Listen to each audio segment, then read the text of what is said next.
You know, many people think about a ton of different things whenever they hear the word death. Some of the examples of the things that they think about are this.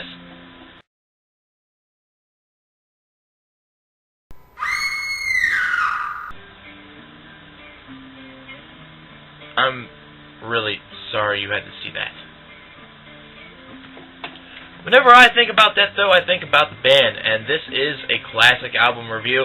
It is a review of Death's 1995 album, Symbolic. Now, right off the bat, a lot of people have considered this and The Sound of Perseverance to be two classics in the Death catalog, along with Individual Thought Patterns. In fact, a song off of Individual Thought Patterns was featured in an episode of Beavis and Butthead, in which you could see them headbanging while they were watching it on the TV. So it's pretty cool that this band actually was big enough during the early 1990s where it got exposure on an MTV show. Death Symbolic could be considered to be a sort of transitional work of sorts. They went from having the shorter, very deathy songs to having a little bit more length, a little bit more of a construction to their music, and they sort of showed a little bit more of a progressive and technical side to them. This is something that really has made Death unique, especially in the latter stages of their career. In fact, in The Sound of Perseverance, these attributes can be seen even more so. However, how does Death Symbolic really add up and size up to these other albums? Well, Symbolic, I would have to say, is my favorite Death release. The Sound of Perseverance held that title for a very, very long time. However, Death Symbolic has something that The Sound of Perseverance doesn't. The Sound of Perseverance sometimes and somewhat sounds a little bit clustered in a way. The way in which the songs were put together seems to be very different and very out there, something that I'm usually very into. However, there are moments where it just seems that they are trying to do a little bit too much with what they were trying to do. And this isn't exactly always a bad thing. In fact, compositions themselves are extremely strong. However, Symbolic seems to be the most focused and the most mind-blowing effort that Death was able to put out during the Chuck era. I mean, just take a look at the musicians that were involved on this album. Of course, you have Chuck Schuldiner on vocals and guitar. May he rest in peace. You have Gene Hogan, who is a drummer journeyman that was on drums. You have Kelly Conlon on bass, and you have Bobby Colderby on the other guitars. And this particular lineup was probably the strongest lineup that Death had. It is an extremely tight sound. It's very balanced. And the compositions themselves never get old or boring. In fact, they're all masterfully crafted to create one hell of an atmosphere. Now, the album itself has 9 tracks, and it clocks in at 50 minutes and 36 seconds. And there's really no song on this album that can be considered filler.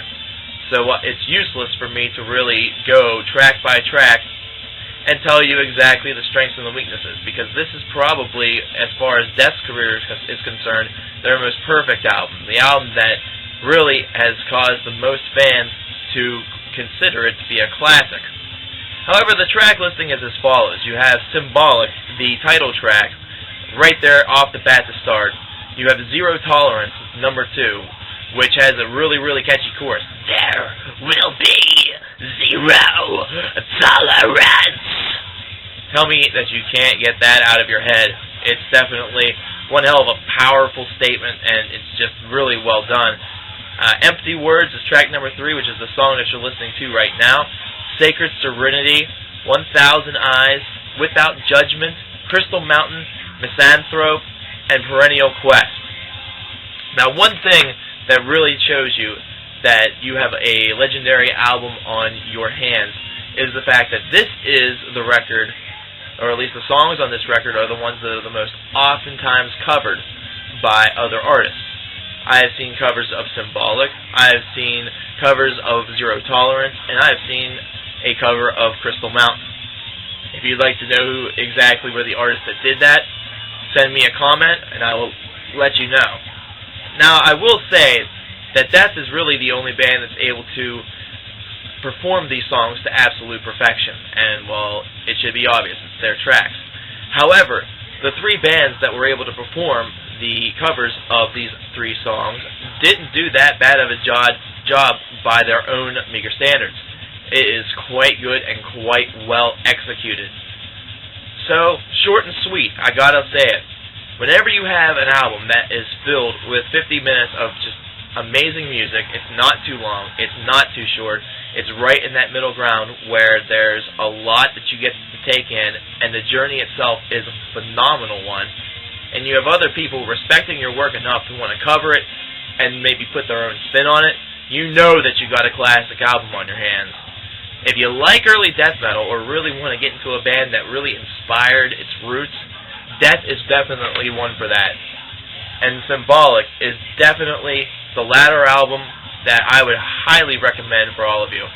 And I would have to agree with a lot of the other people by saying for the earlier albums, the one that you're definitely going to want to listen to is Individual Thought Patterns.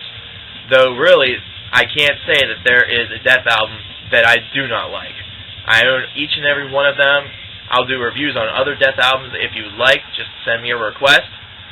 But Death Symbolic is a must-have in your metal catalog.